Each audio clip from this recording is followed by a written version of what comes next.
और ब्रेक के बाद एक बार फिर से स्वागत आप सभी का। और अब बात न्यूज पंच में उस खबर की करेंगे जिसको लेकर आमजन में काफी गुस्सा है। राजनीतिक गलियारों से लेकर के फिल्मी सितारों तक अलग अलग प्रतिक्रिया सामने आ रही है। जी हाँ, हम बात कर रहे हैं यूट्यूबर समय रैना और रणवीर अलाहाबादिया की, जिन्होंने अपने शो में मां बाप पर अभद्र टिप्पणी की, जिसके बाद दोनों की मुश्किलें फिलहाल तो कम होती नजर नहीं आ रही। महाराष्ट्र पुलिस जहां एक और इस मामले पर लगातार कार्रवाई कर रही है, पूछताछ कर रही है, तो वहीं दूसरी ओर रणवीर अलाहाबादिया को असम पुलिस का नोटिस मिला और वहीं समय रैना को साइबर सेल ने समन भेज करके 17 फरवरी को पेश होने के लिए कहा है। इसके अलावा संसद की स्टैंडिंग कमेटी में भी इस शो का मुद्दा उठा है। आईटी मंत्रालय से जुड़ी संसद की स्थायी समिति की बैठक में इस शो का मामला सामने आया, जहां समिति के सदस्यों ने यूट्यूबर रणवीर अलाहाबादिया से जुड़े मामले में सख्त कार्रवाई की मांग की है, ताकि आगे आने वाले भविष्य में इस तरीके के मामले दोबारा सामने ना आए।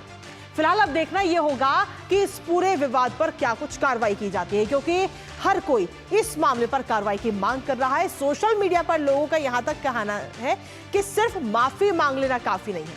अब इस पूरे मामले पर करेंगे चर्चा, लेकिन उससे पहले आपको दिखाते हैं ग्राफिक्स के जरिए ये पूरा मामला।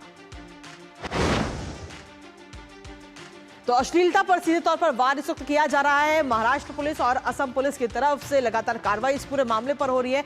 अलाहाबादिया और समय रैना के खिलाफ मामला दर्ज किया गया है। दोनों के खिलाफ पुलिस ने ये पूरा केस दर्ज किया गया है और कई लोगों से पूछताछ भी अभी तक की जा चुकी है। हालांकि ये पूछताछ अभी भी जारी है। असम सीएम हेमंत बिस्वा शर्मा ने इस पूरे मामले की जानकारी दी और कि असम पुलिस जो है वो भी लगातार कार्रवाई कर रही है। इस पूरे मामले पर शिकायत वहां पे भी मिली।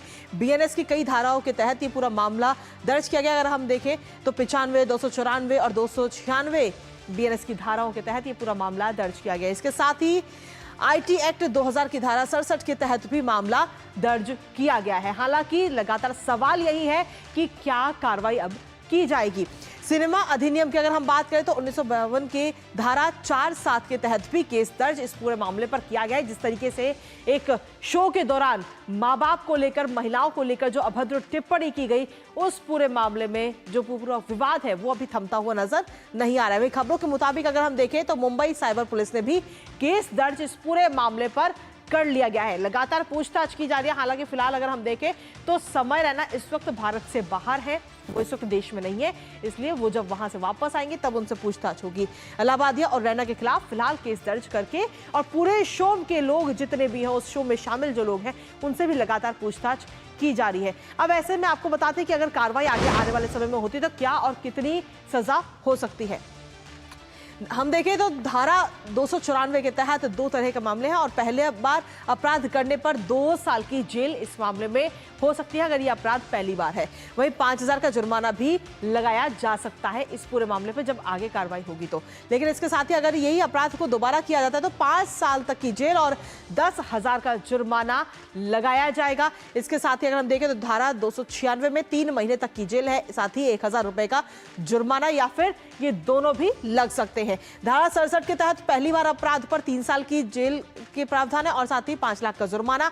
लेकिन अगर यही अपराध आप बार बार करते हैं तो ऐसे में सजा को और बढ़ाने का भी इसमें जिक्र किया गया है। बार बार अपराध करने पर सजा सीधे तौर पर हम देखें तो बढ़ जाएगी। इसके साथ ही अगर हम देखें तो क्या कुछ कहा जा रहा है, किस तरीके की प्रतिक्रिया सामने आ रही है, वो एक बार आपको सुनाते हैं। भारत देश एक संस्कृतिपूर्ण, संस्कारपूर्ण देश है। यहाँ डेमोक्रेसी के नाम पे कुछ भी अनाप शनाप अगर कहेंगे तो गलत है। अपनी संस्कृति है, हिंदू देव देवता रहने दो, जो अपने भगवान के बारे में, अपने माँ बाप के बारे में गलत तरीके से सिर्फ हंसी लेने के लिए और खुद के फॉलोअर्स बढ़ने के लिए कुछ भी अनाप शनाप अगर आप कहेंगे, बोलेंगे तो उसके ऊपर बैन तो आना चाहिए, क्योंकि ये संस्कृति रखने वाला, संस्कृति संभालने वाला अपना देश है। तो अलग अलग प्रतिक्रिया इस वक्त पूरे देश में सामने आ रही है, फिर चाहे वो राजनीतिक गलियारों के लोग हो, सांसद हो या फिर फिल्मी सितारे हो या फिर आप और हम आमजन हो। लगातार प्रतिक्रिया इस पूरे मामले पर आ रही है। और इसी के साथ ताजा अपडेट लेते हैं। हमारे साथ हमारे सहयोगी शैलेंद्र इस वक्त जुड़ रहे हैं, जो कि लगातार संसद की खबरों को कवर करते हैं।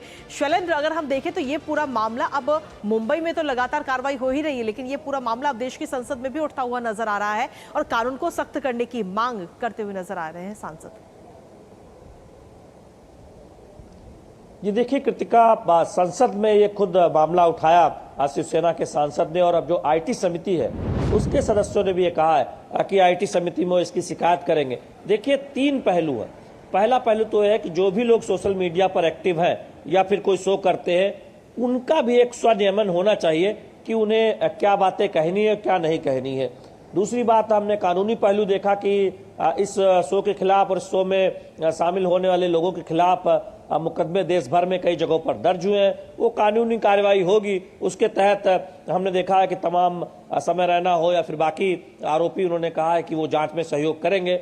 लेकिन इससे बड़ा सवाल ये है कि अगर मान लीजिए कि एडल्ट एक तरह से पहले से ही घोषित करके आप कोई शो करते हैं या कोई कार्यक्रम करते हैं, तो फिर किसकी ये जिम्मेदारी है कि उसकी क्लिपिंग एडिट ना हो पाए और तमाम ऐसे लोगों तक ना पहुंच पाए जिनकी एक तरह से देखें जिन तक वो नहीं पहुंचनी चाहिए। तो इसके कई पहलू है। पहला पहलू तो ये है कि इसमें यूट्यूब की भी क्या कोई भूमिका हो सकती है, उसे ज्यादा जिम्मेदारी निभानी होगी। दूसरी बात यह है कि ये छूट किसी को नहीं दी जा सकती, चाहे जिस नियम के तहत या फिर आप कुछ भी घोषित करके कोई कंटेंट दे रहे हो, कि संस्कृति को या फिर जो हमारे जीवन मूल्य है, हमारे जो भारतीय मूल्य है, उनको चोट पहुंचा दी जाए। तो हर तरह से एक लक्ष्मण रेखा होती है, तो उस लक्ष्मण रेखा का पालन करना सभी के लिए जरूरी है, जो भी लोग इस तरह से हैं। तो क्या नियमों को और सख्त बनाया जाना चाहिए, ये मांग अब उठ रही है। क्योंकि जब हम फिल्में देखते हैं तो सेंसर बोर्ड से पारित होती है, तो इस तरह के सोशल मीडिया कंटेंट बनाने वालों के लिए जो नियम है वो बेहद सख्त होने चाहिए, जिससे कि वो इस तरह से भारतीय मूल्य पर, भारतीय परिवार संस्था पर चोट न पहुंचा पाए। वो एक अब मांग उठ रही है। तो अब देखना होगा कि कैसे आगे कार्रवाई होती है, क्योंकि मुकदमे दर्ज होना, उन पर कार्रवाई होना, वो जांच में सहयोग करे, वो तो एक विषय है ही, लेकिन एक नजीर सामने आनी चाहिए कि अब इस तरह से कोई आगे न कर सके, उसकी एक फुल प्रूफ व्यवस्था हो, उसकी मांग हो रही है। बिल्कुल शैलेंद्र, हम सभी कहते हैं कि अति जो है वो किसी भी चीज की खराब होती है, और कहीं ना कहीं वही अति अब यहाँ नजर आती है, जिसके लिए बहुत जरूरी है कि एक लक्ष्मण रेखा जरूर खींची जाए। फिलहाल बहुत बहुत शुक्रिया शैलेंद्र तमाम जानकारी और अपडेट्स साझा करने के लिए। और इसी के साथ फिलहाल न्यूज पंच में मुझे और हमारी पूरी टीम को दीजिए अनुमति, लेकिन 2 बजे फिर होगी आपसे मुलाकात कुछ और अहम और महत्वपूर्ण खबरों के साथ। तब तक के लिए नमस्कार।